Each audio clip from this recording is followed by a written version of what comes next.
Well, it's kind of weird. I actually feel really terrible about it. I was asked to do a cover for a blog online, and that day I was in, where was I? Chicago. And we filmed it for this blog, and it was really cool. And then I had this in-store like record shop show, and I only played 3 songs, and I felt really bad because loads of people would come, and I was like, okay, we'll just do the Backstreet Boys thing. And then someone filmed it, and it kind of like went crazy, and I feel really bad for the blog because they haven't like put the version out. But basically, they asked me to pick like a song to cover, and there was a 9 Inch Nails song. Is it the AV Club Underground yeah, thing? Yeah. And I felt so terrible. But they have like the good version, you know. That was just like a really kind of like, we were just like, oh, okay, let's just do it, you know. But it was between that or Barracuda by Heart, you know, that song, and like Psycho Killer, and yeah. So I went for the Backstreet Boys just because I feel like there's like that song is actually so like emotional and dark, you know, like when you strip back the like really cheesy music video, it's actually really emotional.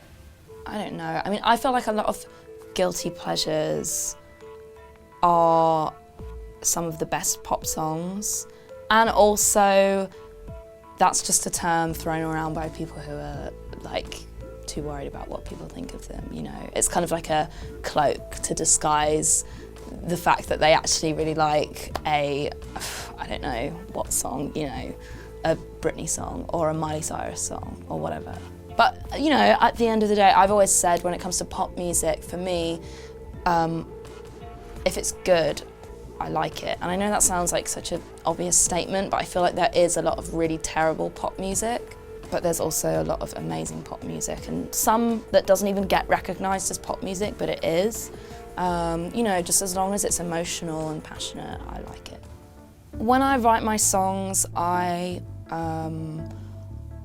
always have like a visual connection with them. Usually when I write a song, I'll see a music video or at least an idea for a music video, and that's how I know I'm kind of like connected with it.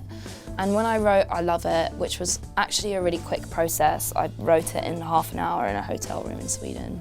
And it was just kind of like me screaming into my laptop, and that was it. But afterwards I didn't see anything, and so I knew straight away from the beginning that that song wasn't right for me, but I knew it was right for someone else. And so it was cool when Icona and Caroline came down to the studio and they heard it. And it was funny because the lyrics for them were really relevant for them at that point, because they were going through like breakups, and it kind of like found a home with them straight away.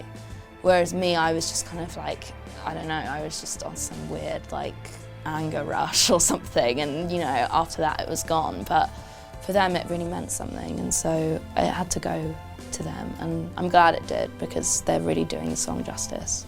Yeah, well, that's actually a song I wrote when I was 15, before I even started writing the record, I guess. I feel like when I look back on that song in particular, it sounds very mature, maybe even the most mature on the record, which is kind of funny because it's from when I was 15, and I feel like I hadn't gone through that really yet. I was just kind of having that relationship through movies I was watching.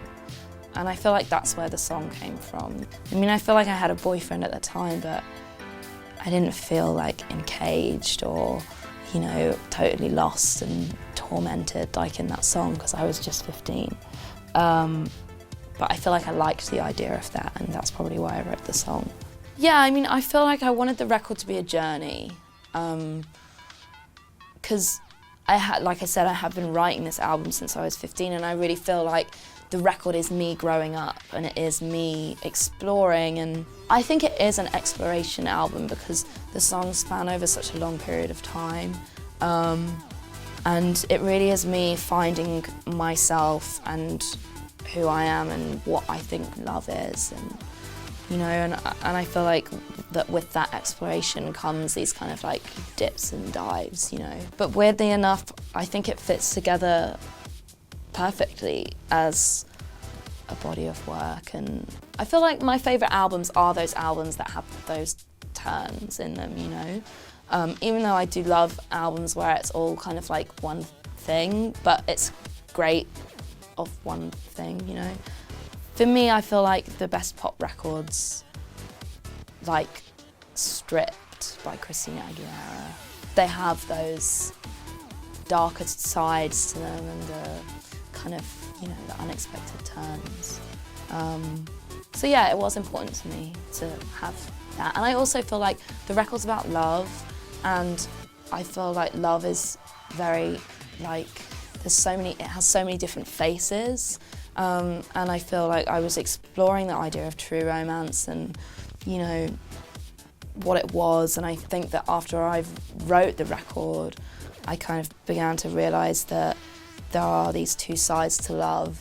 You know, you can't have true romance unless you have the beautiful and the ugly, you know, the moments when you're walking on clouds and you're in this dreamland, and the moments where you're like crying alone. And I guess the record's kind of schizophrenic, and I think love's schizophrenic too, so I guess that's why it's like that. Yeah, I mean, yeah, I was. I actually delayed it twice because I wasn't happy with it. I didn't want to put it out, and I was freaking out, and, you know, I feel like I didn't think it was perfect, so I had to hold it back. But yeah, I kind of feel like part of me was like, get rid of it, I want it to go, and the other part was like, I never want anyone to hear it, you know? Just because, you know, there is that kind of like, it's like a child, you don't want to like let it go into the outer world or whatever.